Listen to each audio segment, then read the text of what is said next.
ನಾನು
ತುಮಕೂರಿನ ಕಾಲೇಜಿನಲ್ಲಿ ಪದವಿ ವಿದ್ಯಾರ್ಥಿ. ನಾನು ಇಲ್ಲೇ ಪದವಿ ಪಡೆದಂಥವನು ಇಂಗ್ಲೀಷ್ ಸಾಹಿತ್ಯದಲ್ಲಿ.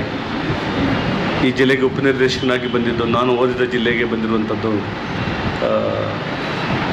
ಭಾಳ ನನಗೆ ಸಿಕ್ಕಂಥ ದೊಡ್ಡ ಅವಕಾಶ ಅಂತ ನಾನು ಭಾವಿಸ್ತೇನೆ.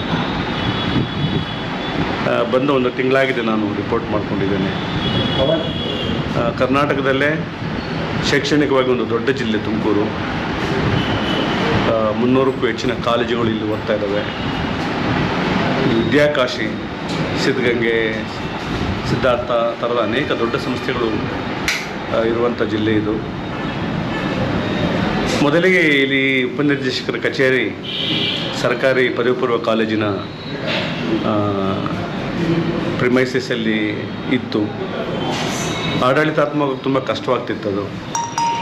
ನಮ್ಮ ಲೆಕ್ಚರರ್ಸು, ಸಾವಿರಾರು ಜನ ಲೆಕ್ಚರ್ಸ್ ಇರೋದ್ರಿಂದ ಉಪನ್ಯಾಸಕರು, ಪ್ರಾಚಾರ್ಯರು, ವಿದ್ಯಾರ್ಥಿಗಳು, ಸಾರ್ವಜನಿಕರು ಭಾಳ ಕಿರಿದಾದಂಥ ಒಂದು ಕೋಣೆಯಲ್ಲಿದ್ದು ಭಾಳ ಕಷ್ಟವಾಗ್ತಿತ್ತು. ಹಾಗಾಗಿ ನಮ್ಮ ಸ್ನೇಹಿತರು, ಶಾಸಕರು, ಸರ್ಕಾರ, ಭಾಳ ಮುಖ್ಯವಾಗಿ ಸರ್ಕಾರ, ಪ್ರಧಾನ ಕಾರ್ಯದರ್ಶಿಗಳು ಈ ಹಳೆಯ ಕಟ್ಟಡವನ್ನು ನಮಗೆ ಬಳಸ್ಕೊಳ್ಳೋದಕ್ಕೆ ಹೇಳಿದರು. ನಮ್ಮ ಸ್ನೇಹಿತರೆಲ್ಲ ಸೇರಿ ಈ ಕಟ್ಟಡವನ್ನೆಲ್ಲ ಒಂದು 2 ಫ್ಲೋರ್ ಏನಿದೆ ಈ ಕಟ್ಟಡವನ್ನು ಸುಸಜ್ಜಿತಗೊಳಿಸಿ ಈಗ ನಾವು ಹೊಸದಾಗಿ ಕಚೇರಿಯನ್ನು ಪ್ರಾರಂಭಿಸಿದ್ದೀವಿ. ಸಾರ್ವಜನಿಕರಿಗೆ ಇನ್ನೂ ಹತ್ರ ಇಟಕಲಿ ವಿದ್ಯಾರ್ಥಿಗಳಿಗೆ, ನಮ್ಮ ಉಪನ್ಯಾಸಕ ವರ್ಗಕ್ಕೆ, ಎಲ್ರಿಗೂ ತುಂಬ ಇದೊಂದು ಸೆಂಟ್ರಲ್ ಪ್ಲೇಸಲ್ಲಿರೋದ್ರಿಂದ, ಬಸ್ ಸ್ಟ್ಯಾಂಡ್ ಪಕ್ಕದಲ್ಲೇ ಇರೋದ್ರಿಂದ ಎಲ್ರಿಗೂ ಭಾಳ ಸುಲಭವಾಗಿ ಇಟ್ಕುತ್ತೆ ಇಲ್ಲಿ ಬಂದು ರೀಚ್ ಆಗೋದಕ್ಕೆ. ಹಾಗಾಗಿ ಇವತ್ತಿನ ಕಚೇರಿನ ಉದ್ಘಾಟನೆ ಮಾಡಿದ್ದೀವಿ. ಸನ್ಮಾನ್ಯ ಸಿದ್ಧಗಂಗಾ ಸ್ವಾಮಿಗಳು ಅವರು ಬಂದು ಆಶೀರ್ವಚನ ಕೊಟ್ಟು ಒಳ್ಳೆಯದು ಅರಸಿದ್ದಾರೆ.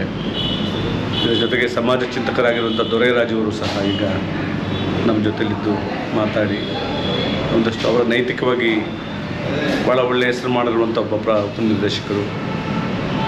ಆಮೇಲೆ 16 ಜನ ನಮ್ಮ ಬರಹಗಾರರು, ಸ್ನೇಹಿತರು, ಸಬ್ಜೆಕ್ಟ್ ಫೋರಮ್ಸು, ಸೊ ಎಲ್ಲರೂ ಇದ್ದಾರೆ. ಎಲ್ಲ ಒಟ್ಟಿಗೆ ಬರುವ ದಿನಗಳಲ್ಲಿ ಶೈಕ್ಷಣಿಕವಾಗಿ ಒಂದು ಅತ್ಯುತ್ತಮ ಜಿಲ್ಲೆಯನ್ನಾಗಿ ರೂಪಿಸೋದಕ್ಕೆ ನಾವೆಲ್ಲ ಪ್ರಯತ್ನ ಪಡಬೇಕೆನ್ನುವಂಥದ್ದು ನಮ್ಮ ಹಂಬಲ. ಇಷ್ಟು ಹೇಳಲಿಕ್ಕೆ ಇಷ್ಟಪಡ್ತೀನಿ. Thank you sir.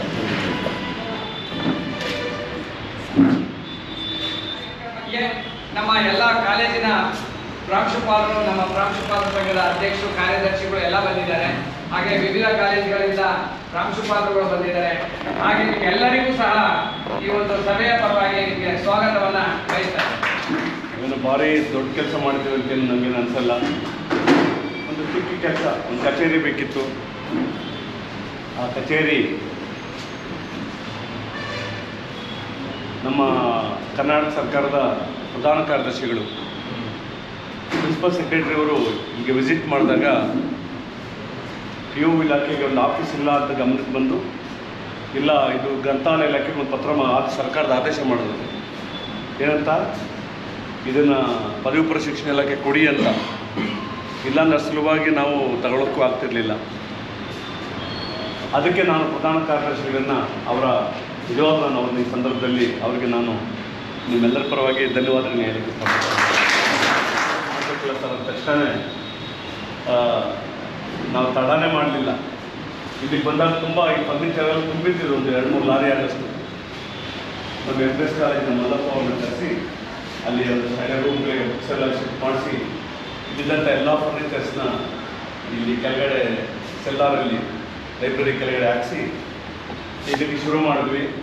ಪಾಪ ಇಲ್ಲಿ ಧೂಳು ಎಲ್ಲ ಏನೆಲ್ಲ ಕಪ್ಪಗಿತ್ತು.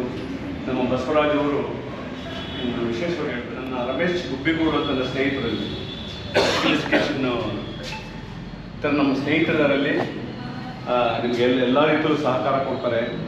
ನೀವು ಅಲ್ಲಿ ಹೋಗಿ ಅಂದ ತಕ್ಷಣ ಫಸ್ಟ್ ನಾನು ರಿಸೀವ್ ಮಾಡ್ಕೊಂಡಾಗ ಬಂದಾಗ ಗೊತ್ತಾಯಿತು ಅವ್ರ ಇನ್ವಾಲ್ವ್ಮೆಂಟು. ಹಗಲು ರಾತ್ರಿ ಇದ್ದರು. ಒಂದು ಹಳೆ ಮನೆಯನ್ನು ಹೇಗೆ ನಾವು ರೆಡಿ ಮಾಡ್ಕೋಬೋದು ಆ ಥರ ರೆಡಿ ಮಾಡ್ಕೊಂಡ್ವಿ. ಸಾಕು, ಇನ್ನು ಕಚೇರಿ ಬಗ್ಗೆ ಮಾತಾಡೋದು ನಿಲ್ಲಿಸಿ ನಾವು ಕೆಲಸ ಮಾಡಬೇಕಾಗಿದೆ. ನಮ್ಮ ಹೊಸ ಪ್ಲ್ಯಾನ್ಗಳು, ಅತ್ಯುತ್ತಮವಾದ ಒಂದು ಶೈಕ್ಷಣಿಕ ಪರಿಸರವನ್ನು ಹೇಗೆ ಕಟ್ಬೋದು ಅನ್ನೋದನ್ನು let speak through action. Action should be louder than words ಅಂತ ಯಾವಾಗಲೂ ನನಗೆ ಮಣ್ಣು ಸರ್ ಹೇಳೋದು. ಅಂದರೆ ನಾವು ಮಾಡೋ ಕೆಲಸ ಹೆಚ್ಚು ಮಾತಾಡಬೇಕು, ನಾವು ಮಾತಾಡಬಾರ್ದು ಅಂತ ನನಗೆ ತುಂಬ ನಂಬಿಕೆ ಅದು. ಆಮೇಲೆ ದೊರರಾಜ್ ಸರ್ ನಾವು ನಿನ್ನೆ ಸ್ವಾಮೀಜಿಯವ್ರು ಬಂದಿದ್ದು ಬೆಳಗ್ಗೆ ಒಂದು 7-8 ನಿಮಿಷ ಇದ್ದು ಅವರು ಬೆಂಗಳೂರಿಗೆ ಅರ್ಜೆಂಟ್ ಹೋಗಬೇಕಾಗಿತ್ತು. ಅವ್ರು 8 ಗಂಟೆಗೆ ಬಂದುಬಿಟ್ಟಿದ್ರು. ನನಗೆ ಗೊತ್ತು ಅಷ್ಟೊತ್ತು ನೀವು ಯಾರೂ ಬಂದಿರಲಿಲ್ಲ, ಕೆಲವ್ರು ಬಿಟ್ಟರೆ. ಅದಕ್ಕೆ ಅವ್ರ ಬಂದು ಹೋಗಲಿ ಅಂದ್ಬಿಟ್ಟು ಒಂದು ಉಪನ್ಯಾಸ ನಮ್ಮ ಟೌನಲ್ಲಿರುವಂಥ ಪ್ರಿನ್ಸಿಪಾಲ್ಸ್ನೆಲ್ಲ ಕರೆಸಿ, ನಮ್ಮ ಅಸೋಸಿಯೇಷನ್ ಪ್ರಾಚಾರ್ಯರ ಅಸೋಸಿಯೇಷನ್ನು ನೀವೆಲ್ಲ ಒಂಚೂರು ಬನ್ನಿ, ಸರಳ ಒಂದು ಫಂಕ್ಷನ್ ಮಾಡೋಣ ಸಿಂಪಲ್ಲಾಗಿ ಅಂಥೇಳಿ ಇದನ್ನು ಇವತ್ತು ಸೇರಿದ್ದೀವಿ ಇಲ್ಲಿ. ದೊರರಾಜ್ ಸರ್ ವೈಯಕ್ತಿಕವಾಗಿ ತುಂಬ ಕಳಕಳಿ ಇರುವಂಥ ಮಾನವತಾವಾದಿ. ನಾನು ಸಾಹಿತ್ಯದಲ್ಲಿರೋದ್ರಿಂದ ಸುಮಾರು 25-30 ವರ್ಷಗಳ ಕಾಲ ನಾನು ದತ್ತ ದರಿದ್ರರ ಜೊತೆಯಲ್ಲಿ ಕೆಲಸ ಮಾಡೋದ್ರಿಂದ, ನಾನು ಸಾಹಿತ್ಯದ ವಿದ್ಯಾರ್ಥಿ ಆಗಿರೋದ್ರಿಂದ ಅವರ ಕಮಿಟ್ಮೆಂಟನ್ನು ನಾನು ಅರ್ಥ ಮಾಡ್ಕೊಂಡಿದ್ದೀನಿ. ಅದಕ್ಕೆ ನನಗೆ ಅವ್ರ ಬಗ್ಗೆ ಶಿಕ್ಷಣ ಇಲಾಖೆಗಿಂತ ಹೆಚ್ಚಾಗಿ ಶಿಕ್ಷಣ ಇಲಾಖೆಯ ಅಧಿಕಾರಿಗಳಾಗಿ ಅದು ನನಗೆ ಮುಖ್ಯ ಅಲ್ಲ. ನನಗೆ ಆ ಸಂಬಂಧದಲ್ಲಿ ಅವ್ರ ಬಗ್ಗೆ ತುಂಬ ಗೌರವ ಇದೆ. ಒಬ್ಬ ಬರಹಗಾರರು ಬೇಕಾದರೆ ಬರವಣಿಗೆಗಿಂತ ಡಿಫ್ರೆಂಟಾಗಿ ಬದುಕ್ಬೋದು. ಒಬ್ಬ ಆ್ಯಕ್ಟಿವಿಸ್ಟ್ ಆ ಥರ ಬದುಕಕ್ಕೆ ಸಾಧ್ಯ ಇಲ್ಲ. ಆ್ಯಕ್ಟಿವಿಸ್ಟ್ ಯಾವಾಗಲೂ ಒಂದು ಖಚಿತವಾದಂಥ ಒಂದು ಕಮಿಟ್ಮೆಂಟ್ ಇರುತ್ತೆ ಅನ್ನೋದು ನಾನು ಬಲ್ಲೆ, ಗೊತ್ತಿದೆ ನನಗೆ. ಇವತ್ತಲ್ಲಿ ನಾನು ತುಮಕೂರು ಜಿಲ್ಲೆಯಲ್ಲಿ ಅನೇಕ ಸಭೆಗಳಲ್ಲಿ ನಾವು ಜೊತೆಲಿ ಸುಮಾರು ದಶಕಗಳ ಜೊತೆಲಿದ್ದೀನಿ. ದೊರರಾಜ್ ಭಾಳ ಸರಳವಾದಂಥ ವ್ಯಕ್ತಿ. ಮತ್ತು ಇಲ್ಲೇ ಉಪನಿರ್ದೇಶಕರಾಗಿ ನನಗೆ ಬಂದು ಹೇಳ್ತಿದ್ರು, ಸರ್ ದೊರರಾಜ್ ಸರ್ ಇದ್ದರೆ ಸರ್ ಆ ಕಾಲದಲ್ಲಿ ಹೀಗಿತ್ತು ಹಾಗಿತ್ತು ಅಂತ ನಿಮ್ಮ ಬಗ್ಗೆ, ನಿಮ್ಮ ಕೆಲಸದ ಬಗ್ಗೆ ತುಂಬ ಮೆಚ್ಚುಗೆಯಿಂದ ನಮ್ಮ ಸ್ನೇಹಿತರೆಲ್ಲ ಮಾತಾಡ್ತಾ ಇದ್ರು. ನನಗೂ ಅದು ಖುಷಿ ಆಗೋದು. ಆಮೇಲೆ ನಾವು ಇವತ್ತು ಇಲ್ಲಿಗೆ ಬಂದಮೇಲೆ ಇಲ್ಲಿಗೆ ಬಂದಿದ್ದೀನಿ. ಇಲ್ಲಿ ನನಗೆ ಗೊತ್ತಿದೆ, ಯಾವತ್ತೂ ನಾನು ನ್ಯಾಷನಲ್ ಲಾ ಸ್ಕೂಲಲ್ಲಿ ಕೆಲಸ ಮಾಡಿದ್ದೆ. ಅಲ್ಲಿ ಜಾಬ್ ಫಿಟ್ ಅಂತ ನನ್ನ ಗುರುಗಳವರು, ತುಂಬ ಇಷ್ಟಪಡುವಂಥ ವ್ಯಕ್ತಿ ನಾನು ಅವ್ರನ್ನ. ಮೋರ್ ಕೈಂಡೆಸ್ಟ್ ಮ್ಯಾನ್, ಏನೋ ತುಂಬ ಸಾಫ್ಟಾಗಿ ಅತ್ಯಂತ ಕರುಣೆಯಿಂದ ಅಂತಃಕರಣದಿಂದ ಫೀಲ್ ಮಾಡ್ತಾಯಿದ್ದ ವ್ಯಕ್ತಿ. ನನಗೆ ನಿಷ್ಠುರತೆ ಇನ್ನೊಂದು ಮುಖ ಅದು ಅನಿಸ್ತು. ನಿಷ್ಠುರತೆಯನ್ನು ಸಹ ಇಷ್ಟು ಪ್ರೀತಿಯಿಂದ ಮಾತಾಡ್ಬೋದು ಅಂತ ನಗನಗ್ತಾನೆ. ಅವ್ರು ಯಾವಾಗಲೂ ಹೇಳೋರು, do whatever the job you do it always towards perfection ಅನ್ನೋದು. ಅಂದರೆ ಪರಿಪೂರ್ಣತೆ ಕಡೆನೇ ಹೆಜ್ಜೆ ಇರಲಿ. ನಿಮ್ಮ ಮನೇಲಿ ಸಣ್ಣ ಫಂಕ್ಷನ್ ಮಾಡಿ, ಒಂದು ಸಣ್ಣ ಪುಸ್ತಕ ಬರೆಯಿರಿ, ಸಣ್ಣ ಕೆಲಸ ಮಾಡಿ, ಚಿಕ್ಕ ಕೆಲಸನೇ ಆಗಲಿ, ಅದನ್ನು ಅಚ್ಚುಕಟ್ಟಾಗಿ ಮಾಡಿ, ಚೆನ್ನಾಗಿ ಪ್ಲ್ಯಾನ್ ಮಾಡಿ. ಅವರೊಂದು 10 ಯೂನಿವರ್ಸಿಟಿಗೆ ವಿಸಿಟರ್ ಪ್ರೊಫೆಸರು, ಅಬ್ರಾಡೆಲ್ಲ ಬೇರೆ ಬೇರೆ ದೇಶಗಳಿಗೆಲ್ಲ ಹೋಗ್ತಾರೆ. ಸೊ ಅವರಿಂದ ನಾನು ಭಾಳಷ್ಟು ಕಲಿತಿದ್ದೇನೆ. ವಿದ್ಯಾರ್ಥಿಗಳು ಶಿಸ್ತು ಒಂದು ಆ ಥರ ಇವತ್ತಿನ ಮಕ್ಕಳು ಜನ್ರೇಷನ್ ಅದನ್ನ ಎಕ್ಸ್ಪೆಕ್ಟ್ ಮಾಡ್ತಾಯಿದೆ. ನಾವು ಅವ್ರಿಗೆ ಸಲ್ಲುವಂಥ ಕೆಲಸನೇ ಮಾಡಬೇಕು, ಅವ್ರಿಗೆ ಸಲ್ಲುವಂಥ ಟ್ಯೂನಪ್ನೇ ನಾವು ಕಟ್ಕೋಬೇಕು. ಅದರಲ್ಲಿ there is no second thought. ನಮ್ಮ ಕಾಲದ ಸಂವೇದನೆಗಳು, ನಮ್ಮ ಕಾಲದ ಬದಲಾವಣೆಗಳೆಲ್ಲ ಅದು ನಮ್ಮ ವೈಯಕ್ತಿಕವಾದ ಮಟ್ಟಕ್ಕೆ ಸರಿ. ಆದರೆ ಇವತ್ತಿನ ಮಕ್ಕಳ ಮಟ್ಟಿಗೆ ಅವನ್ನ ಏನೆಲ್ಲ ಡಿಸ್ಟರ್ಬ್ ಮಾಡ್ತಾ ಇದೆ ಅಂತ ಸೋಷಿಯಲ್ ಅಟ್ಮಾಸ್ಫಿಯರು ಇಂಥ ಹೊತ್ತಿನಲ್ಲಿ ನಮ್ಮ ಜವಾಬ್ದಾರಿಗಳು ಭಾಳ ದೊಡ್ಡದಿದೆ. ಹಾಗಾಗಿ ಭಾಷಣ ಮಾಡೋದೇನು ಗೊತ್ತಲ್ಲ. ಅವರು ನೈತಿಕವಾಗಿ ನಮ್ಮ ಜೊತೆಯಲ್ಲಿ ಆತ್ಮೀಯ ಸ್ನೇಹಿತರು ಕುಮಾರಸ್ವಾಮಿ ಅವರು ಅದ್ಭುತವಾದ ರಾಜ್ಯ ಮಟ್ಟದ ಕಲಾವಿದರು, ಬೆಸ್ಟ್ ಆರ್ಟಿಸ್ಟ್ ಅವರು ಬರಬೇಕಂತ ಹೇಳಿದೆ. ನಾವು ತುಮಕೂರಲ್ಲಿ ರೂಮ್ಮೇಟ್ಸ್ ಆಗಿದ್ವಿ. ಎಷ್ಟೋ ರಾತ್ರಿ ನಾವು ಉಪವಾಸ ನೀರು ಕುಡಿದೇ ಮಲಗಿದ್ವಿ ಅವ್ರ ಜೊತೆಲಿ. ಅವರಂಥ ರಾಷ್ಟ್ರ ಮಟ್ಟದ ಅದ್ಭುತ ಸಲ ಸಾಯಂಕಾಲ ಸುಸ್ತಾಗಿ ಬಂದುಬಿಡ್ತಾ ಇದ್ರೆ ಊಟ ಇರ್ತಿರ್ಲಿಲ್ಲ. ನಾವು ನಮ್ಮ ಅಲ್ಲಿ ಹೊರರಾಷ್ಟ್ರಕ್ಕೆ ಹೋಗ್ಬಿಟ್ಟು ಅವನ ಕೆಂಗನ ಎಬ್ಬರಿಸಿ ಏನು ಉಳಿದೈತೆ ಅಂತ ನೋಡ್ತಾ ಇದ್ವಿ. ಆಮೇಲೆ ಸ್ವಲ್ಪ ಸಮಾಧಾನ ಬರ್ತೀವಿ. ಅದು ಎಲ್ಲರೂ ಪ್ರತಿಯೊಬ್ಬರು ಅವರ ಜೀವನದಲ್ಲಿ ನಮ್ಮ ಸಾಮಾಜಿಕ ಮೌಲ್ಯಗಳನ್ನು ಒಂದ್ಸಲ ನಾವು ಆ ಕಡೆ ಫ್ಲ್ಯಾಶ್ ಬ್ಯಾಕಲ್ಲಿ ನೋಡಿದ್ರೆ ಎಲ್ಲರ ಬದುಕು ಒಂದು ಹೋರಾಟದಲ್ಲಿರುತ್ತೆ. ಅಲ್ಟಿಮೇಟ್ಲಿ ಏನು ನಾವು ಸಮಾಜಕ್ಕೆ ಕೊಡ್ತೀವಿ ಅನ್ನೋದು ಮುಖ್ಯ. ನಾವೇನೋ ಪಡ್ಕೊಂಡಿದ್ದೀವಿ ಮಟೀರಿಯಲಿಸ್ಟಿಕ್ ಆಗಿ ದೊಡ್ಡ ವಿಷಯ ಇಲ್ಲ. ರಾಜಕೀಯ ಅಭಿಲಾಷೆಗಳೇನೇ ಇರಲಿ, ರಾಜಕೀಯ ವ್ಯಕ್ತಿಗಳ ನಡುವೆ ಸಂಪರ್ಕ ಏನೇ ಆಗಲಿ, ಅವನ್ನೆಲ್ಲ ತಂದು ಇಲಾಖೆಗೆ ಸುರಿಬಿಡಿ. ಈ ಇಲಾಖೆಯಲ್ಲಿ ಬರೀ ಶೈಕ್ಷಣಿಕವಾಗೇ ಇರುವಂಥ ಒಂದು ಸ್ಯಾಂಕ್ಟಿಟಿಯನ್ನು ದಯವಿಟ್ಟು ನೀವು ಕಾಪಾಡಿ. ನೀವೇನಾದರೂ ಆ ದೆವ್ವಗಳನ್ನು, ಜಾತೀಯತೆಯನ್ನು ಆಗಲಿ, ಈ ರಾಜಕೀಯ ವ್ಯಕ್ತಿಗಳ ನಡುವೆ ಇರ್ತಂಥ ಇವನ್ನಾಗಲಿ, ಆ ದೆವ್ವಗಳನ್ನು ಒಳಗೆ ಬಿಟ್ಕೊಟ್ರಿ ಅಂದರೆ ಹೊರಗಡೆ ಯಾವ ಮನುಷ್ಯನು ಇರೋಕ್ಕಾಗಲ್ಲ, ಯಾರನ್ನೂ ಒಂದು ಫ್ರೆಂಡ್ಲಿ ಅಟ್ಮಾಸ್ಫಿಯರ್ ಕ್ರಿಯೇಟ್ ಮಾಡೋಕ್ಕಾಗಲ್ಲ. ಅಂತ ದಯವಿಟ್ಟು ಇನ್ನು ನಿಮ್ಮ ಪಾಡಿಗೆ ನೀವು ಮಾಡ್ಕೊಳ್ಳಿ. ನೀವು ವಿದ್ಯಾವಂತರಿದ್ದೀರಿ, ತಿಳಿದಂಥವ್ರು ಇದ್ದೀರಿ. ಭಾಳ ಶೈಕ್ಷಣಿಕ ಒಂದು ವಾತಾವರಣ ಇರಬೇಕು, ಶೈಕ್ಷಣಿಕ ಕೇಂದ್ರ ಆಗಬೇಕು. ಏನು ಮಾಡಿ ನಮ್ಮ ಜಿಲ್ಲೆಯ ವಿದ್ಯಾರ್ಥಿಗಳ ಶೈಕ್ಷಣಿಕ ಗುಣಮಟ್ಟವನ್ನು ಹೆಚ್ಚಿಸಿ, ಒಂದು ಕಾಲೇಜಿನಿಂದ ಒಬ್ಬ ಹುಡುಗ ಯಾವುದೇ ಕಾಂಪಿಟೇಟಿವ್ ಎಕ್ಸಾಮಿನೇಷನ್ಗೆ ಬೇಸ್ ಮಾಡುವಷ್ಟು ಮಟ್ಟಿಗೆ ಬಿಡೋ PUC ಎಕ್ಸಾಮು ಅದಕ್ಕೆ ಅಷ್ಟೇ ನನ್ನ ಸಂಬಂಧನ ಬೇಡಿ. ಈಗ ನಾವು ಇದ್ದಂಥ ಕಾಲೇಜುಗಳಲ್ಲಿ ನಾವು ಕೆಲಸ ಮಾಡಬೇಕು.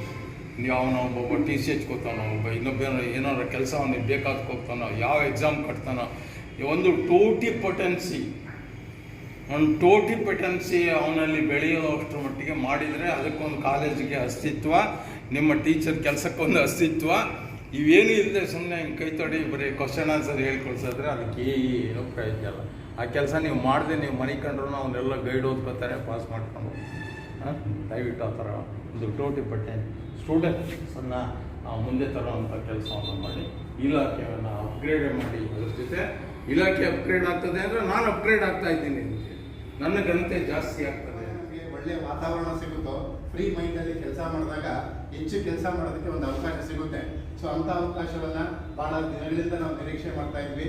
ಅದು ಈ ದಿನ ನಮಗೆ ಕೂಡಿ ಬಂದಿದೆ. ಸೊ ನಿಜವಾಗ್ಲೂ ಇವತ್ತೊಂದು ಸುದಿನ ನಮ್ಮ ಜಿಲ್ಲೆಯಲ್ಲಿ ಮುಂದೆ. ಯಾಕಂದರೆ ಇಂಥನ್ನು ಸರ್ ಹೇಳ್ತಾ ಇದ್ರು, ಶೈಕ್ಷಣಿಕವಾಗಿ ಅಭಿವೃದ್ಧಿ ಆಗಬೇಕು. ಯಾಕಂದರೆ ತುಮಕೂರು ಜಿಲ್ಲೆ ಅಂತಿದ್ದಂಗೆನೇ ಇದೊಂದು ವಿದ್ಯಾಕಾಶಿ.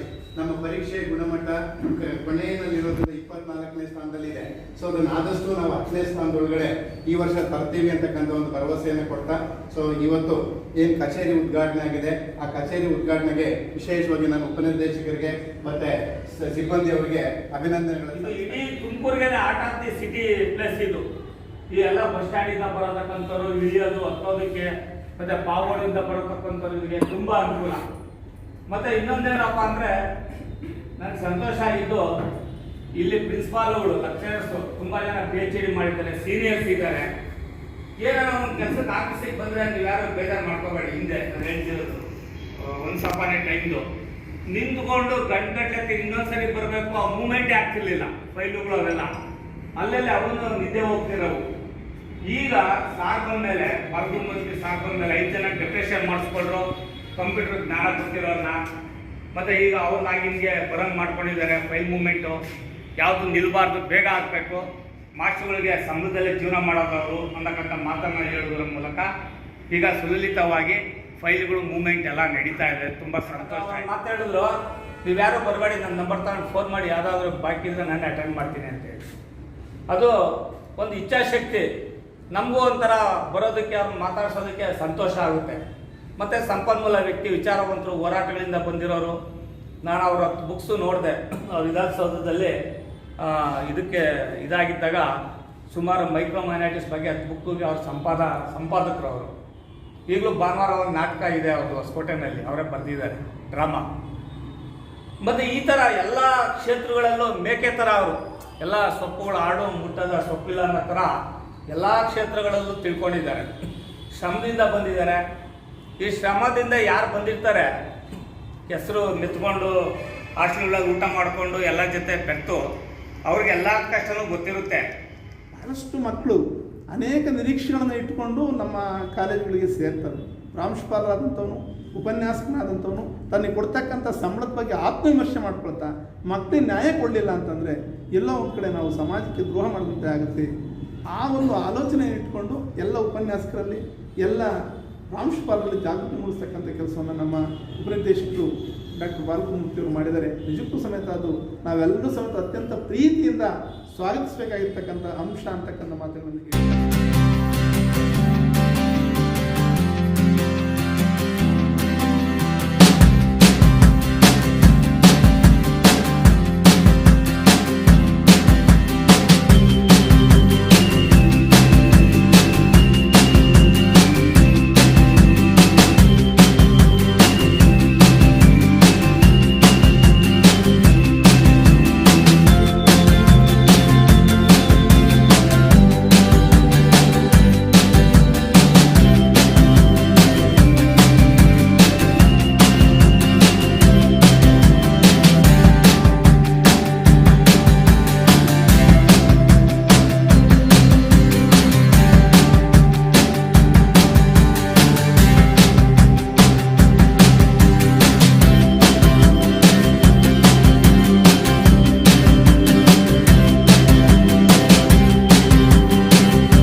ನೀವು ಮಾಡುವಂಥ ಎಲ್ಲ ಒಳ್ಳೆಯ ಕೆಲಸ ಕಾರ್ಯಗಳ ಜೊತೆ ನಿಮ್ಮ ಮುಂದೆ ನಿಂತು ಈ ವರ್ಷನೇ ನಮ್ಮ ತುಮಕೂರು ಜಿಲ್ಲೆಯ ಫಲಿತಾಂಶ ಖಂಡಿತ ಟಾಪ್ 10 ಒಳಗಡೆ ನೀವು ಏನು ಕನಸು ಕಂಡಿದ್ದೀರಿ ಆ ಕನಸು ನನಸಾಗುವ ಕಾಲ ಖಂಡಿತ ಬರುತ್ತೆ. ಆ ವಿಶ್ವಾಸವನ್ನು ನಾವೆಲ್ಲರೂ ಹೊಂದಿದ್ದೇವೆ. ಅವರು ಟ್ಯೂಷನ್ ಮಾಡ್ತಾ ಇದ್ದಿದ್ದು first year second year degree ಸ್ಟೂಡೆಂಟ್ಸ್ಗೆ ಇಂಗ್ಲೀಷ್ ಮೇಜರ್ ಸ್ಟೂಡೆಂಟ್ಸ್ಗೆ ಪಾಠ ಮಾಡೋದು. ನನಗೊಂದೊಂದು ಸರಿ ರೂಮಲ್ಲಿ ಊಟ ಇರ್ತಿರ್ಲಿಲ್ಲ. ನಾನೇನೋ ಅಲ್ಪ ಸ್ವಲ್ಪ ಒಂಚೂರು ಅನ್ನ ಒಂಚೂರು ದೊಡ್ಡೇನೋ ಮಾಡ್ಕೊಂಡ್ರೆ ಸ್ವಾಮಿ ಹೊಟ್ಟೆ ಸೀತಾ ಇದ್ದೇನೆ, ಊಟ ಮಾಡೋದು ನೀನು ಊಟ ಮಾಡಿದ್ಮೇಲೆ ಕೇಳ ಊಟ ಮಾಡ್ದ ಅಂತ ಇಲ್ಲ. ಮತ್ತು ನಿನಗೆ ಅದು ಎಲ್ಲ ಇದ್ದಲ್ಲಿ ಏನೂ ಇಲ್ಲ, ನೀನು ಹೊಟ್ಟೆ ಸಣ್ಣ ಇರಬಾರ್ದು ಬಾಯಿಲಿ ಇದ್ದೀವಿ. ಅಲ್ಲೆಲ್ಲ ಕರ್ಕೊಂಡೋಗಿ ಅದೆಲ್ಲ ತೋಟದ ಮನೆಯಲ್ಲಿ ಯಾವ ಅಕ್ಕ ಒಂದು ಮುದ್ದೆ ಮಾಡಕ್ಕ ಊಟ ಮುದ್ದೆ ಮಾಡಿಸಿದ್ರು. ನಾನು ಸರ್ ಯಾರು ಯಾಕೆ ನೀವು ಏನು ನಿಮಗೆ ಅಂದೆ. ಏನೂ ಇಲ್ಲ, ಅವ್ರ ಮಕ್ಕಳೆಲ್ಲ ನಮ್ಮ ಸ್ಟೂಡೆಂಟ್ಗಳು ಪಾಠ ಮಾಡ್ತೀನಿ, ನಮ್ಗೆ ಊಟ ಇದ್ದಾಗ ಆಗ್ತಾರೆ ಅವರೇ ಅನ್ನದಾದ್ರು. ನೀವು ಹೊಟ್ಟ ಸೆಂಡಿ ಕೂಡ ಊಟ ಮಾಡು ಅಂತ ಹೇಳಿ ಊಟ ಹಚ್ಚಿ ತಿಳ್ಕೊಳ್ಳಲ್ಲ ಅನ್ನೋಂಥದ್ದು. ಒಂದು ಕಾಲದಲ್ಲಿ ಗುರುಮೂರ್ತಿಯವರ ಒಂದು ಕತೆ ಪ್ರಕಟ ಆಗ್ತದೆ ತರಂಗದಲ್ಲಿ, ಬೇಳೆಯನ್ನು ನೇರಳೆ ಮರ ಅಂತ ಹೇಳಿ. ಅವರು ಸ್ಟೂಡೆಂಟು, ನಾನು ಸ್ಟೂಡೆಂಟ್. ಅವಾಗ ಆ ಒಂದು ಕತೆ ಪ್ರಕಟ ಆಗುವಂಥ ಟೈಮಲ್ಲಿ ತರಂಗ ಪುಸ್ತಕ ತರಂಗ ಮತ್ತೆ ಬಂದಿದೆ. ನಾನೆಲ್ಲ ಈ ಥರ ಲೈಬ್ರರಿ, ಆ ಲೈಬ್ರರಿ ಇತ್ತು, ಅಲ್ಲಿ ಲೈಬ್ರರಿ ನೋಡಿದಂಥದ್ದು. ನಾನು ಹೇಳಿದೆ ಗುರು ನಿಂತು ಕತೆ ಬಂದ್ಬಿಟ್ಟಿದೆ ಅಂತ. ತಗೊಳಕ್ಕೆ ಹೋದ್ರೆ ಕಾಸು ಇಲ್ಲಿದ್ದಕ್ಕೆ ಏನು ಮಾಡೋದು, ಬಂದು ಲೈಬ್ರರಿಲೇ ಓದ್ಕೊಂಡು ಅಲ್ಲೇ ಇಟ್ಬಿಟ್ಟು ಬುಕ್ ಓದು. ಆಮೇಲೆ ಎಲ್ಲ ಒಂದು 3-2 ರೂಪಾಯಿನ ಇತ್ತು ಅನ್ಸುತ್ತೆ ಕಲೆಕ್ಟ್ ಮಾಡಿ ನಾನು ಬುಕ್ ತೊಗೊಂಡಿದ್ದೆ ಅವಾಗ. ಆ ಬುಕ್ ನಾದ್ರೆ ಈಗಲೂ ಇದೆ ಸ್ನೇಹಿತರೆ, ಬೇಡ ಪುಸ್ತಕ ಇದೆ. ಅಲ್ಲಿಂದ ನಾನು ಗುರುಮೂರ್ತಿಯವ್ರನ್ನ ಬಲ್ಲೆ. ಹಂತವಾಗಿ ರಾಜ್ಯ ಮಟ್ಟದ, ರಾಷ್ಟ್ರ ಮಟ್ಟದ ಒಂದು ಕಾರ್ಯಗಳನ್ನು ಅವರು ಮಾಡಿರೋದನ್ನು ನೋಡಿದ್ರೆ ಖುಷಿ ಅನಿಸುತ್ತೆ ನನಗೆ. ಸೆಂಟ್ರಲ್ ಅಕಾಡೆಮಿ ರೀಜನಲ್ ಸೆಕ್ರೆಟರಿ ಆಗಿದ್ದಾಗ ಇಡೀ ಒಂದು 4-5 ಭಾಷೆಗಳಿಗೆ ಅವರು ಸೆಕ್ರೆಟರಿ ಆಗಿ ಸಾಹಿತ್ಯ ಅಕಾಡೆಮಿಯ ಕಾರ್ಯದರ್ಶಿಯಾಗಿ ಕೆಲಸ ಮಾಡ್ತಾಯಿದ್ರು. ಅವಾಗ ನಾನು ಕರೆಸಿ ನೀವು ಕವರ್ ಪೇಜ್ ಮಾಡಿಕೊಡಿ ಬುಕ್ಸ್ಗೆ ಅಂತೇಳಿ ಸುಮಾರು ಒಂದು 23 ಬುಕ್ಸು, ನ್ಯಾಷನಲ್ ಅವಾರ್ಡಿಸ್ ಬುಕ್ಗಳು, ಗುರುಬ್ ಅಂತ ಹೇಳಿ ಒಬ್ಬ ಕವಿಯ ಒಂದು ಪುಸ್ತಕಕ್ಕೆ ಸುಮಾರು ಬುಕ್ಗಳಿಗೆ ನಾನು ಕವರ್ ಪೇಜ್ ಮಾಡಿಕೊಟ್ಟೆ. ಇಲ್ಲೂ ನನಗೊಂದು ಖುಷಿ ಏನಂತಂದರೆ ಸೆಂಟ್ರಲ್ ಅಕಾಡೆಮಿನಲ್ಲಿ ನಾನು ಮಾಡಿಕೊಟ್ಟಿರ್ತಕ್ಕಂಥ ಬುಕ್ ಕವರ್ ಪೇಜ್ಗಳು ಇದೆಯಲ್ಲ ಅನ್ನೋದೊಂದು ಖುಷಿ ಇದೆ. ಹಾಗಾಗಿ ನಮ್ಗೆ ಈ ಕನಸಿರೋದೇನಂತಂದ್ರೆ ಅವರು ಒಬ್ಬ ಅಧಿಕಾರಿಯಾಗಿ ಬಂದಿರೋದು ನಮ್ಗೆ ತುಂಬಾ ಸಂತೋಷ. ಜೊತೆಗೆ ಸಾಂಸ್ಕೃತಿಕ ವ್ಯಕ್ತಿ ಅವರು, ಸಾಂಸ್ಕೃತಿಕವಾಗಿ ತುಂಬಾನೇ ಅವರಿಗೆ ಆಳವಾದಂಥ ಒಂದು ಜ್ಞಾನ ಇದೆ. ಮತ್ತೆ ನಿಮ್ಮೊಳಗಿರ್ತಕ್ಕಂಥ ಸಾಂಸ್ಕೃತಿಕತೆಯನ್ನ ನಾವು ಶಿಕ್ಷಣ ಬಳಸ್ಕೊಳ್ಳೋದಕ್ಕೆ ದಯವಿಟ್ಟು ಅವ್ರಿಗೆ ಸಹಕಾರ ಕೊಡೋಣ ನಾವೆಲ್ಲರೂ. ಹಾಗಾಗಿ ಮುಂದಿನ ದಿನಗಳಲ್ಲಿ ಅವರು ಆಗಲೇ ಬಂದಾಗ ಇರ್ತೀವಿ, ಮ್ಯಾಗ್ಝಿನ್ ಮಾಡೋಣ ಚೆನ್ನಾಗಿ. ಎಲ್ಲ ಇಲಾಖೆ ನಮ್ಮಲ್ಲಿ ಒಳ್ಳೊಳ್ಳೆ ರಿಸೋರ್ಸ್ ಪರ್ಸನ್ಸ್ ಇದ್ದಾರೆ, ಅಚಾರ್ಸ್ ಇದ್ದಾರೆ, ಪ್ರಿನ್ಸಿಪಾಲ್ಸ್ ಇದ್ದಾರೆ. ಅವರ ಲೇಖನಗಳು ಈಚೆಗೆ ಬರಬೇಕು, ಅವರ ಒಂದು ಒಳಗಿರ್ತಕ್ಕಂಥದ್ದೆಲ್ಲ ಈಚೆಗೆ ಬರಬೇಕು. ಜೊತೆಗೆ ಮಕ್ಕಳನ್ನು ತೊಡಗಿಸ್ಕೊಳ್ಳೋಣ, ಜೊತೆಗೆ ಒಂದು ಒಳ್ಳೆ ಬುಕ್ ಮಾಡೋಣ, ಜಿಲ್ಲೆ ರಾಜ್ಯ ಮಟ್ಟದ ಒಂದು ಪತ್ರಿಕೆ ಹಾಕಬೇಕು, ಆ ಥರ ಒಂದು ಮಾಡೋಣ ಅಂತೇಳಿ ತುಂಬ ಹೊತ್ತು ಮಾತಾಡ್ತಾ ಇದ್ವಿ ನಾವು. ದೊಡ್ಡರಾಜ್ ಸರ್ ಅದೇ ಹೇಳ್ತಾ ಇದ್ರು. ದೊಡ್ಡರಾಜ್ ಅವರು ಅಷ್ಟೇ, ಅವರು ನಾವು ಬಹಳ ದಿನಗಳಿಂದಲೂ ಹೋರಾಟ ಸಂಘಟನೆಯಲ್ಲಿ ಹೋರಾಡ್ತಾ ಇದ್ರು. ಕಲೆ ಸಾಂಸ್ಕೃತಿಕ ಒಂದು ಕ್ಷೇತ್ರದಲ್ಲಿ ತುಮಕೂರು ಅವರೊಂದು ಮಾತಾಡಿದ್ರು, ರಾಜಕೀಯ ಪಕ್ಕಕ್ಕೆ ಇಟ್ಟು ನಮ್ಮೊಳಗಿರೋಂಥದ್ದನ್ನ ಈಚೆಗೆ ತರೋಣ ಅಂತೇಳಿ. ಹಾಗಾಗಿ ಆ ಒಂದು ಸಂಸ್ಕೃತಿ ಏನು ಸಂಪ್ರದಾಯಗಳು ನಮ್ಮ ತುಮಕೂರು ಜಿಲ್ಲೆ ಅದೆಲ್ಲ ಎತ್ತಿ ಹಿಡಿಯೋದಕ್ಕೆ ಒಂದು ಕೆಲಸವನ್ನು ಮಾಡೋಣ ಅಂತಕ್ಕಂಥದ್ದು ಒಂದು ನನ್ನ ಆಶಯ. ಹಾಗಾಗಿ ಗೋಮೂರ್ತಿ ಸರ್ ಅವರಿಗೆ ಮತ್ತೊಮ್ಮೆ ನಮ್ಮ ತುಮಕೂರು ಜಿಲ್ಲೆ ಬಂದಿದ್ದಕ್ಕೆ ಅವ್ರಿಗೆ ನಾನು ಸ್ನೇಹಪೂರ್ವಕವಾಗಿ ಅವ್ರಿಗೆ ನಾನು ಸ್ವಾಗತವನ್ನು